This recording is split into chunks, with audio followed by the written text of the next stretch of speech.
अस्सलाम वालेकुम। ईरान के हवाले से कुछ ना कुछ पेशरफ्त करने के लिए मुस्लिम ममालिक को आगे बढ़कर कुछ काम करना पड़ेगा। इनिशिएटिव माजी में पाकिस्तान लिया था, माजी करीब में, और दोबारा ये इनिशिएटिव शायद पाकिस्तान को ही लेना पड़ेगा। शायद और कोई मुस्लिम दुनिया का मुल्क इतनी अच्छी पोजीशन में नहीं है जितना वेल पोजीशन पाकिस्तान है।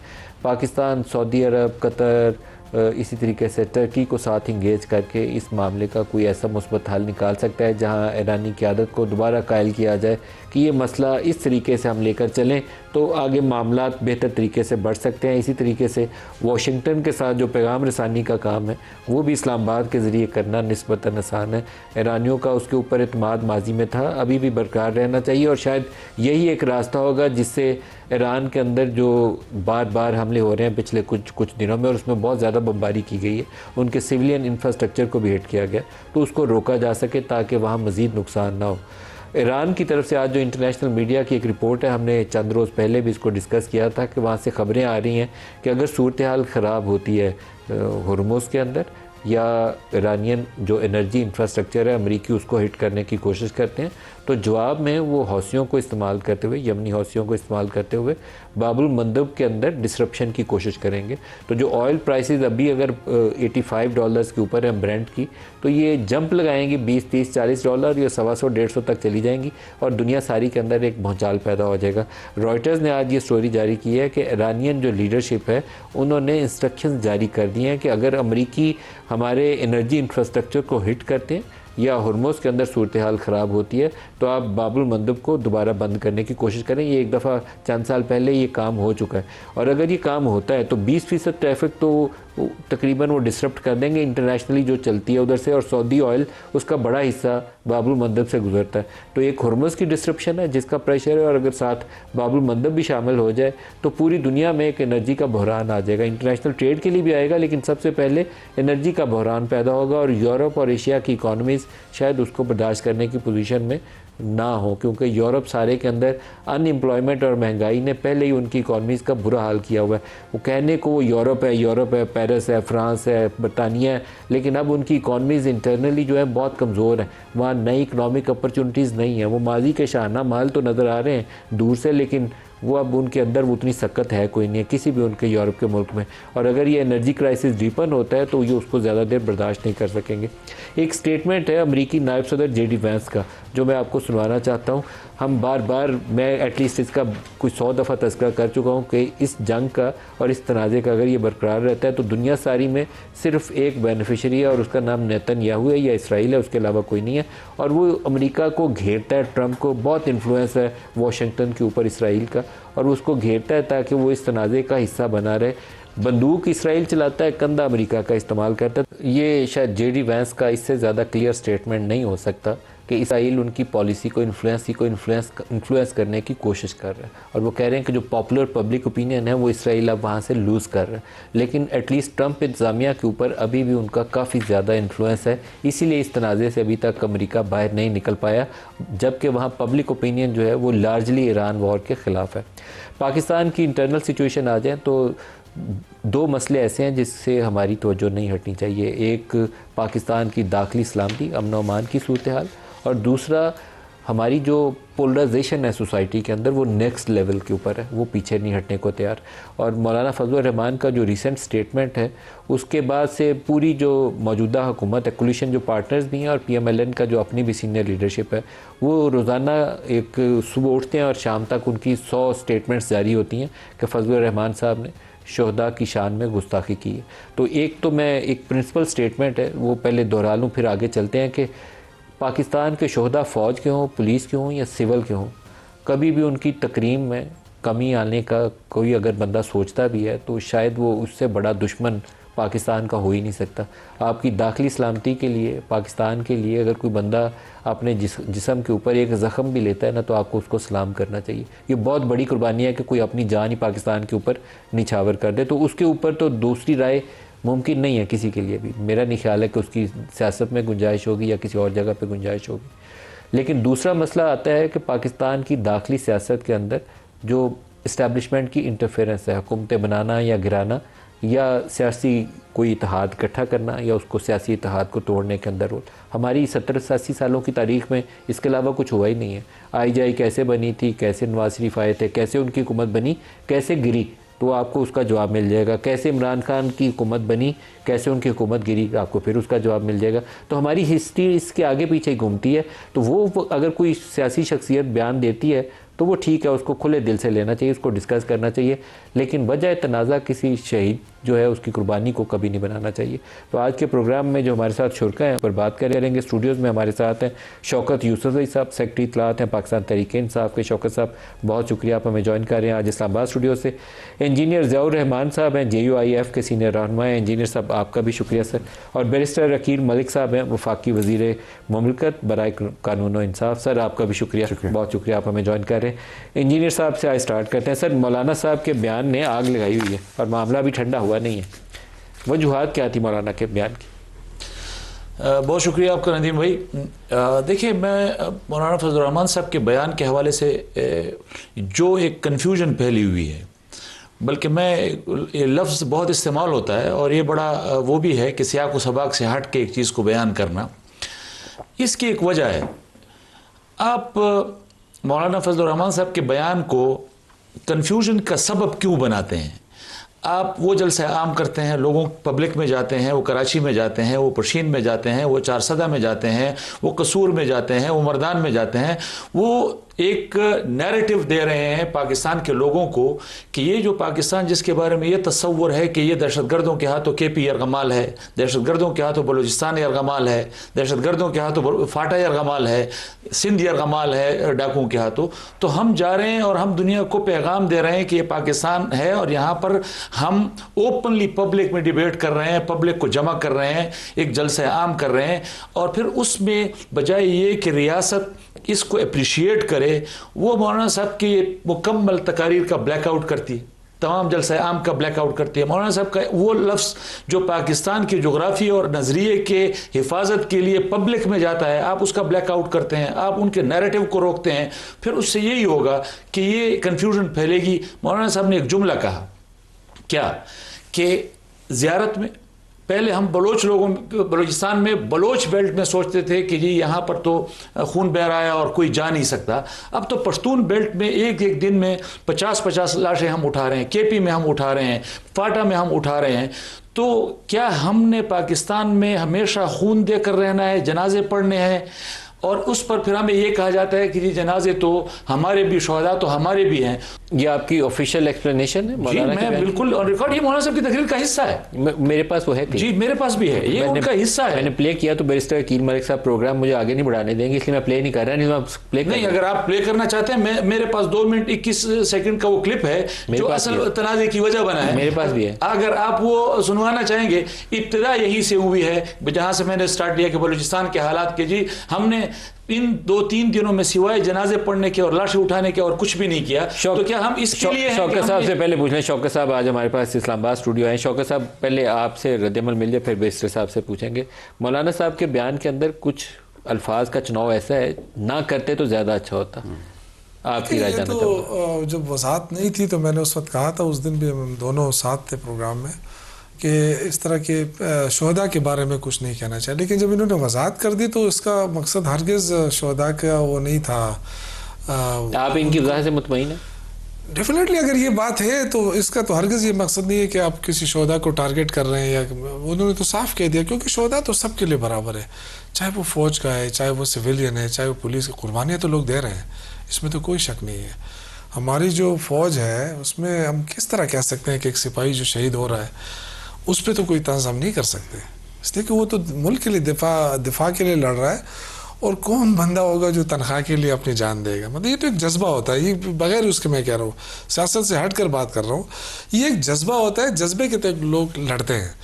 तो अल्फाज का चुनाव जो है वो हमें अच्छी तरीके से करना चाहिए। लेकिन ये कि अगर इन्होंने वजाहत कर दी, मैं बिल्कुल इनकी वजाहत के दिनों, क्योंकि देखें हमने वो काफी दिन जो थे ना मार्का हक के बॉर्डर पे गुजारे, वो जो पंजाब वाला बॉर्डर इंडिया के साथ साथ वो हम मुख्तलिफ जगहों पे गुजारते, वहाँ जो नौजवानों में वो जो जज्बात है ना, वो हार्डली दरमियान में 200 गज का फासला है। इधर पाकिस्तानी चौकी है, बंदूक लेके खड़ा है, बिल्कुल, हाँ। दूसरी तरफ आप देखें तो वो इंडियन चौकी नजर आती है और वो बंदूक लेके इधर को खड़ा है। तो ये जो इधर खड़ा है बच्चा या जवान हमारा बेटा, वो शायद अपना अगर दिल जिगरा उसका कुर्बानी देने के लिए और पाकिस्तान के लिए कुर्बान होने के लिए तैयार ना हो, तो वहाँ उसको खड़ा नहीं होना चाहिए।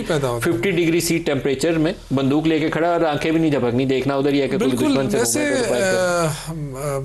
मैं जरूर ये कहूँगा कि जो सिपाही लेवल के लोग होते हैं ना, ये वाकई इनमें कोई शक नहीं है कि इनका जज्बा जिंदा है। बड़े साफ सुथरे। अगर ऊपर लेवल पे ये जो इन्होंने जो बात की ना, आपने भी अपने जो हुकूमतें गिराते हैं, जो हुकूमतें बनाते हैं, इनका क्या काम है, उस पर बात हो सकती है। लेकिन जो लोग जो जान देता है उसके लिए तो बस सलाम। आई थिंक उसके बारे में तो मैं तो कभी सोच भी नहीं। अकील मलिक साहब, आपको जिया साहब की जो वजाहत है उसके बाद तो फिर अकील भाई उसका जवाब जरूर क्या। देखिए, शुहदा की जहां तक बात है, शुहदा हमारे आंखों का ताज, हमारे आंखों का नूर और सर का ताज है। ये चलाएं जी इंजीनियर साहब की और खबर चलाएं। ये मैं बिल्कुल बरमला कह रहा हूं, और आप तो आंखों का नूर और सर का ताज हैं, और मैं आप तो उनकी बात कर रहे हैं, मैं तो अपनी बात कर रहा हूं। मेरे तो एक शेखुल हदीस अभी मौलाना इदरीस साहब ने इस पादाश में शहादत ली है कि उन्होंने कहा कि जी पाकिस्तान ने और पाकिस्तान के फील्ड मार्शल ने ईरान और अमेरिका के दरमियान जो सुलह कराई है, ये बहुत अच्छा और खैर का काम है और हम इसको की सताइश करते हैं। इस पादाश में उनको शहीद कर दिया गया। हमारे दर्जनों उलमा को इस पादाश में शहीद किया गया कि आप जमहूरियत की बात क्यों करते हैं, आप आइन की बात क्यों। वकील साहब, पाकिस्तान में अब तो इन्होंने फील्ड मार्शल की भी तारीफ कर दी, अब तो आप इनको मेरे ख्याल में बाकी तनकीद तो इनकी छोड़ ही दें। बिस्मिल्लाहिर्रहमानिर्रहीम। मलिक साहब बहुत बहुत शुक्रिया। देखिए, कल भी मैं एक प्रोग्राम में था और इनके सेनेटर बड़े सीनियर सियासतदान हैं, कामरान मुर्तज़ा साहब, और उन्होंने भी यही बात की कि शहीदों की शहादत के ऊपर जो है वो बिल्कुल सियासत नहीं होनी चाहिए। उन्होंने इसी अलॉन्ग दीज लाइन्स ये बात की। अच्छी बात है, उन्होंने कहा कि आँखों का नूर और सर का ताज हैं, लेकिन क़याम पाकिस्तान से लेकर दिफा पाकिस्तान तक शहीदों की शहादतें, उस पर बिल्कुल सियासत नहीं होनी चाहिए। चाहे वो अफवाद से ताल्लुक़ रखता है, चाहे वो सिविल सोसाइटी आम शहरियों से जो शहीद होते हैं वो हैं, या हमारे मुनाफिद करने वाले इदारे। इसमें मैं आज भी इस बात पे कायम हूँ कि वजाहत पार्टी के लोगों की तरफ से आ रही है, वजाहत आनी चाहिए मौलाना साहब की तरफ से। वो एक बहुत सीनियर सियासतदान है इस मुल्क के, और नो डाउट वो एक अपनी पार्टी के हेड भी हैं। दिल दुखा है, और दिल पाकिस्तानी अवाम का दुखा है, शहदा की फैमिलीज़ का दुखा है। चलाएं ना वीडियो वो आप उस खातून की जिसका बेटा शहीद हुआ और उसने कहा मैं अपना घर देती हूँ, मैं 1 करोड़ रुपये देती हूँ, भेजो बॉर्डर पे। मौलाना साहब को कहें जाएँ बॉर्डर पे। अफसोस मुझे इस बात पे हुआ कि हम सब के दिल जो हैं वो दुखी हैं इस बात पे। मौलाना साहब ने एक्सप्लेन आज दिन तक नहीं किया। अगर उन्होंने कहा जी, कल मेरे से कहा गया कि मौलाना साहब की पूरी तकरीर नहीं देखी, मैंने आज वो पूरी तकरीर भी देखी जितनी कोई अवेलेबल थी, मोबाइल में रखा हुआ, हम चलाते नहीं है टीवी पे। Despite all of this, Malik साहब जो बात उन्होंने की, अल्फाज का चुनाव, और बात आपने बिल्कुल दुरुस्त की कि अल्फाज का चुनाव बहुत मोहतात तरीके से करना चाहिए जब आप इतने बड़े स्टैचर के लीडर हों और इतने लोगों की फॉलोइंग आपके साथ हो। आप अगर ये कह दें किसी की शहादत को, किसी की उस शहादत के जज्बे को उसकी सैलरी के साथ इक्वेट करें, या वो तशबीह आप देना चाहें या दें, और उसका मतलब जिस तरह अखज़ किया गया और पूरी कौम की दिल आज़ारी की गई और हुई, तो मैं आज भी कहता हूँ मौलाना साहब को वाक़तन बसाद एहतराम अपने वो अल्फाज वापस लेने चाहिए, और मौलाना साहब को शहदा की फैमिली से माजरत करनी चाहिए। दिल दुखे हैं। मौलाना फजल रहमान साहब बड़े और वजाहत करें, बड़े स्किलफुल पॉलिटिशियन है वो। अगले 1-2 रोज में मुझे लगता है कि कई बैठे हुए किसी बयानिए में ये बात कह देंगे, वजाहत कर दें कि अगर मेरा ये मकसद नहीं था, अगर दिल आज़ारी हुई है तो मैं उनसे माजरत करता हूँ, मेरा मकसद या मतलब ये था। ये कहते कोई छोटा बड़ा नहीं होता। मेरे ख्याल से जब ज़ियाउर रहमान साहब कह रहे हैं ना कि मौलाना साहब का मकसद ये था, तो आई थिंक हमें वो कर लेना चाहिए। क्यों हम खामा पड़े हैं, मतलब मुझे तो नहीं लगता है। नहीं इसको इशू बनाना ही नहीं है। देखिए शोहदा सबके लिए बराबर, कोई भी पार्टी, मेरा नहीं ख्याल है कि कोई ये कहे किसी को ना होता ये शोहदा इस तरह, ये अगर आप किसी की शहादत को सैलरी से इक्वेट कर रहे हैं, ये और असल मसला ये हमें उन पे देखे ना, अगर वो कह रहे हैं कि जी हमारा सर का ताज है और आंखों का नूर है, तो देखे ना ये तो तर्जुमानी कर रहे हैं ना एक पार्टी की। ऐसा मैं यहाँ बैठा हूँ, तो मैं तो मुतालबा करूँ। जिन लोगों ने मौलाना साहब के बयान को सियाक व सबाक से हटकर अखज़ किया है, फैलाया है, उन्होंने इस मुल्क के साथ दुश्मनी की है, वो इस पर माफी मांगे। ये आपके साथ बैठे इनसे कहें मुझे क्यों बता रहे हैं? नून लीग वाले आप पे क्रिटिसाइज कर रहे हैं। जितनी हम इस पे बहस करेंगे, मैं शहीदों का वारिस हूं। मैंने सैकड़ों जनाजे एक दिन में उठाए हैं नदीम भाई। बाजवड़ में शौकत यूसुफ साहब के कुर्ब जवार में है, एक दिन में हमने 100 जनाजे उठाए हैं इस पादाश में कि वो हमें कहते हैं आप आईन की बात करते हैं, आप जमहूरियत की बात करते हैं, आप पाकिस्तान की बात करते हैं, आप मुर्तद हैं, आप काफिर हैं। हम और आते हैं वो खुदकुश धमाका करते हैं, हमारे 100 से ज्यादा कारकुन एक जलसे में शहीद होते हैं, हमारे उलमा शहीद होते हैं। मैं तो शहीदों का वारिस हूं, मैं तो शहीद के बारे में बात नहीं कर सकता। ये देखिए, हम अपने जो शोहदा फैमिली है ना, उनके लिए प्रॉब्लम क्रिएट कर रहे हैं। वो ये समझेंगे कि अच्छा हमारे बारे में ये कहा जा रहा है, तो आई थिंक इसको नहीं ख्याल है कि इसको ज्यादा अगर तर्जुमान कह रहे हैं कि जी हमारा हरगिज ये मकसद है, तो आई थिंक इस चीज को बस बेहतर ये है कि जिसके मुंह से अल्फाज ये निकले, ये तो क्या बात, वो खुद ही क्लियर कर देना। देखिए, और कुछ नहीं, क्लैरिटी आ जाएगी कि ये मतलब ये मकसद नहीं था, ये आप लोगों ने गलत अखज़ कर लिया, गलत आपने मतलब। आज तक मियां नवाज शरीफ के उन बयानात का जो अफवाज के खिलाफ दिए हैं, उनकी वजाहत उन्होंने खुद की है, वो उसी पे स्टैंड करते हैं। उन्होंने तो कोई ऐसी बात जो बयान दिए मैं चलाऊं, स्टैंड करते हैं, आप चलाएं। वो हम ये कह रहे हैं जो साहब ने जो बयान दिए हैं आप वो चला सकते हैं, वो स्टैंड करते हैं। ख्वाजा आसिफ साहब ने यही कहा ना, जब उनको बयान लगाया तो उन्होंने कहा ये फलां डिक्टेटर की हुकूमत थी और उसमें मैंने बात की। उस फौज क्या नहीं थी, स्पोक्स पर्सन नहीं, लेकिन उन्होंने जब मुशर्रफ साहब की हुकूमत थी, जब उस टाइम 2002 की असेंबली की बात हो रही है, डिक्टेटर है उस वक्त आप देखें कि उस वक्त ख्वाजा साहब ने कहा कि मैंने उस वक्त तकरीर की थी। किसी ने अगर नहीं, अगर किसी ने इक़्तिदार पर कब्जा कर लिया हो या पॉलिटिकल इंजीनियरिंग हो रही हो, हुकूमत बना या गिरा रही हो, फिर तंकीद करना तो आप करेंगे, फिर तो सियासत के अंदर आ गए आप उनके अल्फाज, लेकिन शोधा के ऊपर तो बात, शोधा के ऊपर बात हो सकती है। जो गुजरावाला जलसा में जो नवाज शरीफ की तकरीर थी उसकी वापस लिया। देखिए, मैं उसमें इतना कह सकता हूँ कि उन्होंने अगर जो हकायक है वो सबके सामने है, आपसे कोई ढकी छुपी बात नहीं है। कमर जावेद बाजवा साहब आप जिम्मेदार हैं, यही कहा था, यही कहा था। फैज साहब आप जिम्मेदार हैं, यही कहा था। देखिए, यही कहा था, इसमें कोई दो राय नहीं। अकील मलिक साहब कह रहे हैं कि वो अपनी बात पे स्टैंड कर रहे हैं।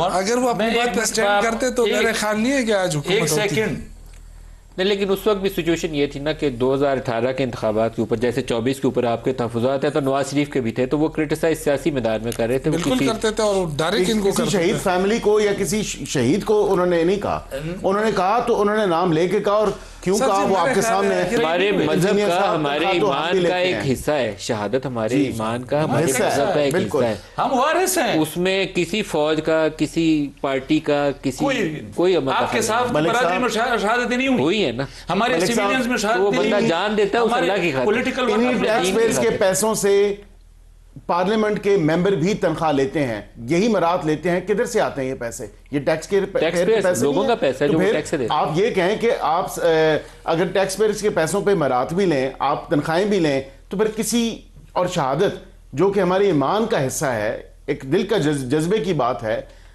और उसमें आप इक्वेट करते हैं सैलरी का, ये नामुनासिब। हम तो तनख्वाह भी नहीं लेते फिर भी शहीद होते हैं, कौम के लिए शहीद होते हैं। सर, किधर से तनख्वाह नहीं लेते? बात ये पार्लियामेंट में मुझे बताएं, नहीं गाड़ियां किधर से आ जाती हैं? आप मुझे पता है शेखुल हदीस मौलाना इदरीस सब शहीद हुए हैं, कौन सी तनख्वाह उनको देते थे? सर, पार्लियामेंट में हमारे तमाम उलमा जो शहीद हुए हैं, बाजौड़ में शहीद हुए, कौन सी तनख्वाह उनको देते थे? बात ये है, मैं आपसे पार्लियामेंट की बात कर रहा हूं, एज एमएनए जो लोग तनख्वाह लेते हैं, मरात लेते हैं, मिनिस्ट्रीज में है, महकमों में है, वो लेते हैं। तो नहीं है ना, लाखों लोग शहीद हो रहे हैं।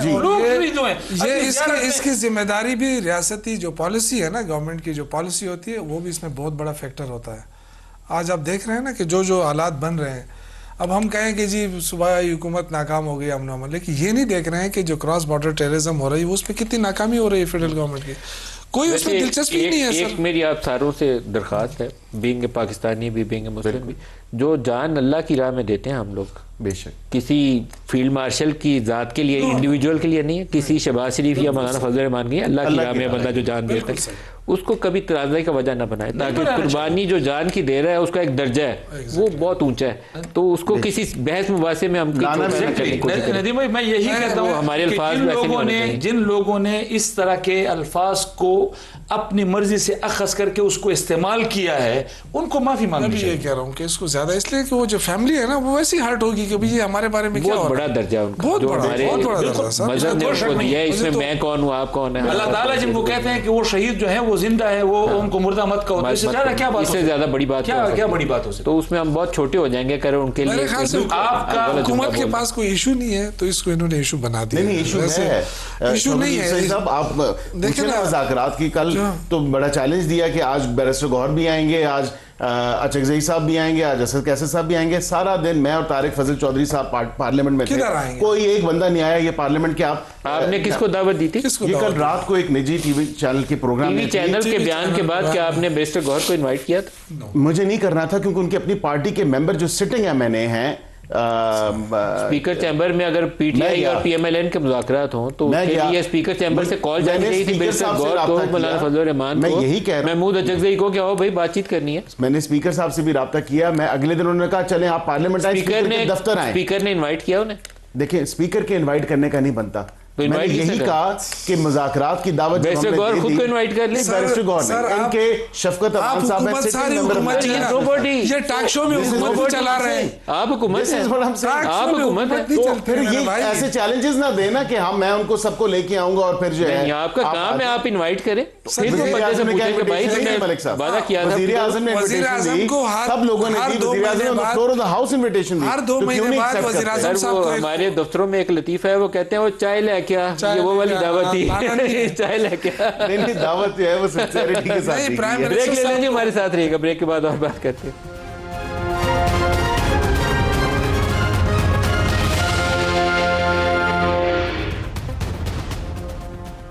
प्रोग्राम में दोबारा खुश आमदीद कहते हैं।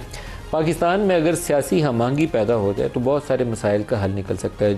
AJK के अंदर जो मसला है, अगर पॉलिटिकल लीडरशिप वहाँ पर थोड़ा सा भी अपना रोल अदा करती, कोई 2-4 मौलाना फजल रहमान कोई हफ्ता जाके वहाँ बिठा देते, कई मसले का हल करके आए तो हल करके निकल आते। कोई इतना बड़ी कोई मुश्किल साइंस नहीं थी जिसका अभी तक हल नहीं हुआ। और यही मसाइल हमें KP के अंदर मिलते हैं, यही मसाइल हमें बलूचिस्तान के अंदर निकलते हैं। तो लोगों को एम्ब्रेस करें, बहुत सारे मसाइल तो वहाँ हल हो जाएंगे। थोड़ा मसला बचेगा जिसको आपको काइनेटिक ऑपरेशंस के ज़रिए डंडे के ज़ोर के ऊपर उन लोगों को सीधा करना है। तो दोनों चीज़ें चाहिए, कहीं पे आपको काइनेटिक भी चाहिए, कहीं पॉलिटिकल प्रोसेस भी चाहिए, लेकिन पॉलिटिकल प्रोसेस हमारा मिसिंग है। बैरिस्टर अकील साहब, ये AJK के मामला हो या बाकी मामला तो इस मामले में आप लोग इनिशिएटिव लेने में या लीडरशिप दिखाने में अभी तक तो नाकाम है।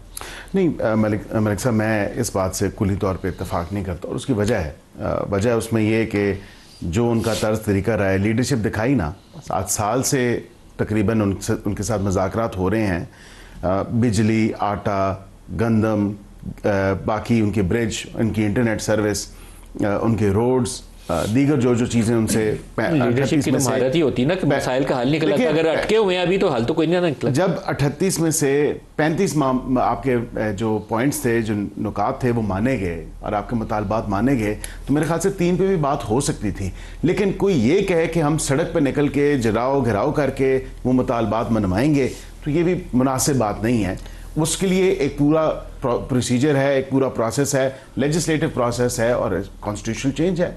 कॉन्स्टिट्यूशन में आपने तरमीम करनी है। बिल्कुल, जो आपके नुमाइंदे, जब इलेक्शन का शेड्यूल आ चुका, अब नुमाइंदों से जो आपके होंगे या आप खुद, ये जैक वाले ही जब प्रोस्क्राइब नहीं हुए थे तो फिर ये कह देते उस वक्त कि बिल्कुल ठीक है, हम आज़ाद हैसियत में इलेक्शन लड़ेंगे और ये क्योंकि हमारा मुतालबा 12 सीटों वाला है तो हम पार्लियामान में जाके एक कॉन्स्टिट्यूशनल चेंज इफेक्ट करेंगे और 2/3 अक्सरियत से जो भी फैसला होना है इन 12 सीटों का, उस पर हम जो मामला होगा पार्लियामेंट में हल होगा। देखिए, there is a way to do things. जब लॉ प्रिस्क्राइब करता है, कॉन्स्टिट्यूशन प्रिस्क्राइब करता है चीज़ें करने का तरीका का, तो आप फिर कहें कि नहीं हमने सड़कों पर फैसला लेना है, तो ये भी मुनासिब। शौकत साहब, कोई सियासी हल था इस मसले का या सिर्फ वो डंडे वाला ही हल था? हुकूमत की नालायकी इसमें बहुत वाज़ेह हो रही है। क्योंकि सिर्फ इसमें के अंदर नहीं, मैं आ रहा हूँ, मईशत के ऊपर भी है। मईशत को तो बेड़ा गर्क है ना, मईशत तो है ही नहीं हमारे, बैठ गई है बिल्कुल। बैठ के ये इतने कर्जे चढ़ गए हैं कि मेरे ख्याल से सारी ज़िंदगी अब ये कर्जे ही ख़त्म नहीं होंगे।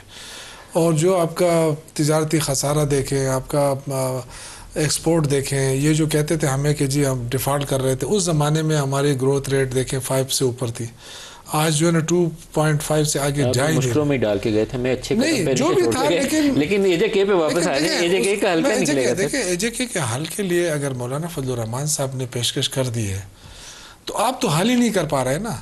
जब आपके पास अपनी इतनी सलाहियत नहीं, आप तो कहते हैं जी मारो इनको, ये सड़कों पे आ गए मारो इनको। हमारे पास वो लीडरशिप है जो इन मसाइल का हल कर देखिए सकती है, सर, लोगों को गले लगा think- सकती है, जफ्फी डाल के साथ बिठा सकती है। देखिए क्यों नहीं है सर, क्यों नहीं है, लेकिन सबकी मजबूरियां मुझे नजर आ रही है। या तो इनके पास इख्तियार नहीं है।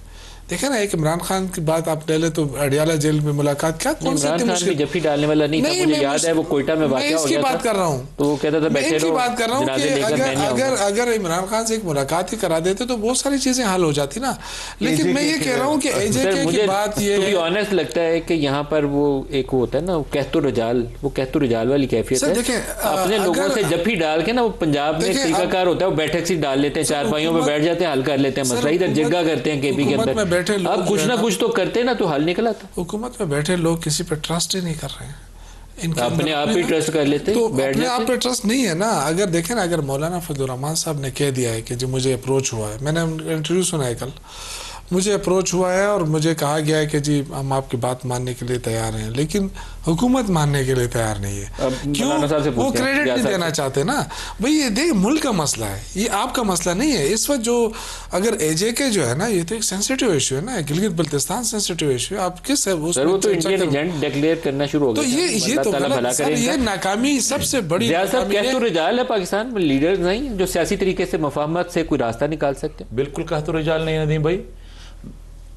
मौलाना फजलुर रहमान साहब ने जिस तरह शौकत भाई ने कहा, उनको एक्शन कमेटी ने अप्रोच किया, लेटर लिखा कि हम आपको सालिस तस्लीम करते हैं, आप जैसे उनके साथ मुज़ाकरात करके जो भी हल करेंगे, जो भी बात करेंगे, हमें कबूल होगा। मौलाना साहब ने उनको अप्रोच किया। अभी शौकत भाई कह रहे थे कि या तो इनके पास इख्तियार नहीं है, ये या हटा दें, बाकी बात ठीक है इनकी, उनके पास इख्तियार नहीं है। सियासी तौर पर मेरे ख्याल में शायद शहबाज शरीफ साहब के अंदर भी ये कमी नहीं होगी, शायद जरदारी साहब के अंदर भी ये कमी नहीं होगी। बाकी अपनी बात तो मैं छोड़ता हूँ कि हमें तो सालिस बाकायदा तस्लीम किया गया मौलाना साहब को, उनमें भी ये कमी नहीं है बात करने की। लेकिन असल मसला ये है कि मफादात हैं और उन मफादात के आगे उन्होंने अपने इख्तियार को सरेंडर किया हुआ। अकील सर देखें, हमें अगर हमारे पास वाकई इख्तियार ना होता तो क्या जो कमेटी बनी थी और जिन्होंने जाके मुज़ाकरात किए इनसे, और फिर 38 में से दोबारा at the cost of reputation में दोबारा दोहराऊंगा, 35 मुतालबात मान लिए कि एक सर आपकी अदम तवज्जो सारी जगहों पे नजर आती है। बलूचिस्तान में 42-14 के ऊपर तो एक दिन जाके आपने कॉन्फ्रेंस की, उससे पहले भी आपने कुछ नहीं किया, उसके बाद भी आपने कुछ नहीं किया। ये वफाकी हुकूमत का काम है सर बहुत से इलाके ऐसे हैं जहां पर वफाकी हुकूमत का भी काम है। लेकिन उसमें पुलिस ये ने भी तो तो करना ही देखिए करना ना, है, जो लेकिन KP वफाक की के बगैर हुकूमत नहीं कर है, सकते। पुलिस जो law and order sir Balochistan पे आ जाए पहले, बलूचिस्तान में तो PTI वाले नहीं है ना। वहां पे भी नहीं चले, मैं यही कह रहा हूँ ना, सूबों की भी अब यही बात, फिर it all boils down to national action plan के नेशनल एक्शन प्लान किसने करना है सर? आप ही ने करना है। वहां पे सूबाई हुकूमतों ने कुछ करना है ना, खालिद सब कुछ जो है वफाक ने तो नहीं, मलिक साहब करना ना।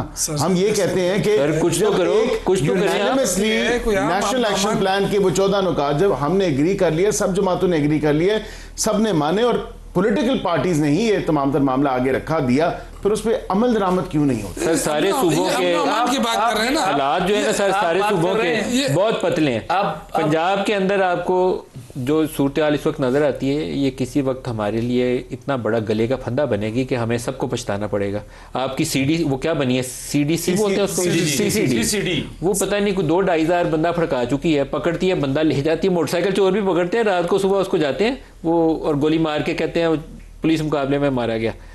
तादाद निकाले बंदों की, ये एक्स्ट्रा जुडिशियल किलिंग के पर्चे होंगे आपकी पंजाब हुकूमत के, नून लीग के लोगों के ऊपर होंगे, और यही लोग जिन्होंने मारे ना ये गवाह बनेंगे उसमें। देखिए अगर कोई ऐसा कोजेंट कोई ऐसा अवेलेबल सर है, ये डेटा ये मुरतब होगा और ये एक्स्ट्रा जुडिशियल किलिंग के केसेस बनेंगे, मरियम के ऊपर भी बनेंगे। और अगर देखें, अगर ये माजी में भी बनते थे, अब दोबारा बनेंगे, अब डॉक्यूमेंटेड है सारा कुछ। जुडिशियल किलिंग का जिस तरह आप दे रहे हैं एलिजिडली, मैं खुदा के नाम पे देखें वो तमाम तर चीजें डेटा सामने आ जाएगा। अगर 2-3 हज़ार बंदा, ये मेरे ख्याल ह्यूमन राइट्स वालों ने कुछ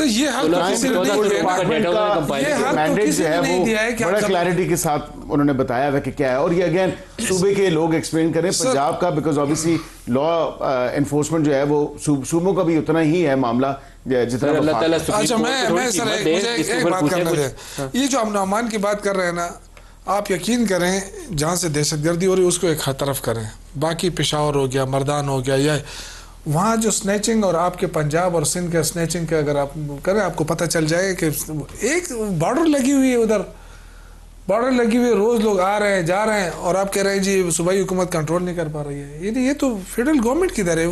मोबाइल ये जो वजीर दाखिला कंट्रोल करेगी सर? नहीं, मैं मोबाइल स्टेशन की बात नहीं कर रहा हूँ, मैं दहशतगर्दी की बात कर रहा हूँ। दहशतगर्दी ये अमन अमान की जिम्मेदारी हमारी है, इनको साथ मिलके चलना चाहिए। वो तो देखे ना, देखिए सूबाई वजीर, आपका वजीर दाखिला कहाँ है? वाकया हो जाता है, कभी आया है वो?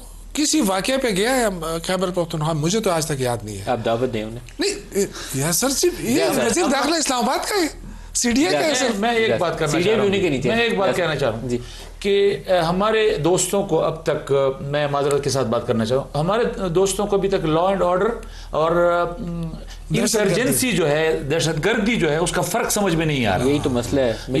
ये दोनों विफाकी सूबाई हुकूमतों दोनों का जो है वो एक दूसरे के साथ मिलकर कोई हिकमत अमली तश्कील देंगे तो काम होगा। इसकी वजाहत नहीं आपसे ऑन एयर मांग सकता, इसलिए मैं इसको यहीं पे, ये जो आप बोल रहे हैं दरमियान वाला जुमला, इसको मैं गोलमोल रहने देता हूँ। लेकिन आपको एक दरखास्त पेश करता हूँ, ये वफाकी काबीना के जितने लोग हैं ना, आप इनको एक हफ्ते के लिए मुसलसल कोयटा में दावत दें और वहाँ इनसे डिस्कशन करें। इनमें से आधे से ज्यादा आएंगे नहीं, आप दावत दें इन सबको, JUI वाले ऑर्गेनाइज करें। पेशावर नहीं आते? नहीं सर, आप कोयटा में मैं यही तो कह रहा हूँ कि जब सारी वफाकी काबीना को एक हफ्ते के लिए आप सरकारी खर्चे पे दावत देंगे, आप फ्री में है। हमारे साथ वजीर आला KP मुआवनत करते हैं इस दहशतगर्दी के तमाम तर काउंटर टेररिज्म के मामलात के ऊपर, उसी टाइम PTI वाले उनकी टांगे खींचना शुरू कर देते हैं। इनकी काबीना के लोग इनके सोशल मीडिया आप भी वारंट गिरफ्तारी जारी करते हैं उनके। किसकी टांगे खींचते हैं? अपने वजीर आला KP के। यही बात है, वहां पे उनको एक वहां से बम्बारमेंट शुरू हो जाती है सोशल मीडिया के ऊपर, मुलाकात के बाद या काउंटर टेररिज्म के मामलात के ऊपर मुआवनत पे। नहीं, वैसे सुहेल अफरीदी को ऐसी कौन सी शर्म थी कि छुप के मिलने गया था? अनाउंस करके सीना तान के मिलने जाता था। ये मसला मुस्लिम लीग का थोड़ी, ये तो PTI का, सुहेल अफरीदी का मसला है, वो निपटे फिर। अच्छा जी, शौकत यूसुफ साहब, इंजीनियर ज़ियाउर रहमान साहब, बैरिस्टर अकील मलिक साहब, आप सबका बहुत शुक्रिया। आज के लिए इतना ही, इजाज़त दीजिए। अल्लाह हाफ़िज़।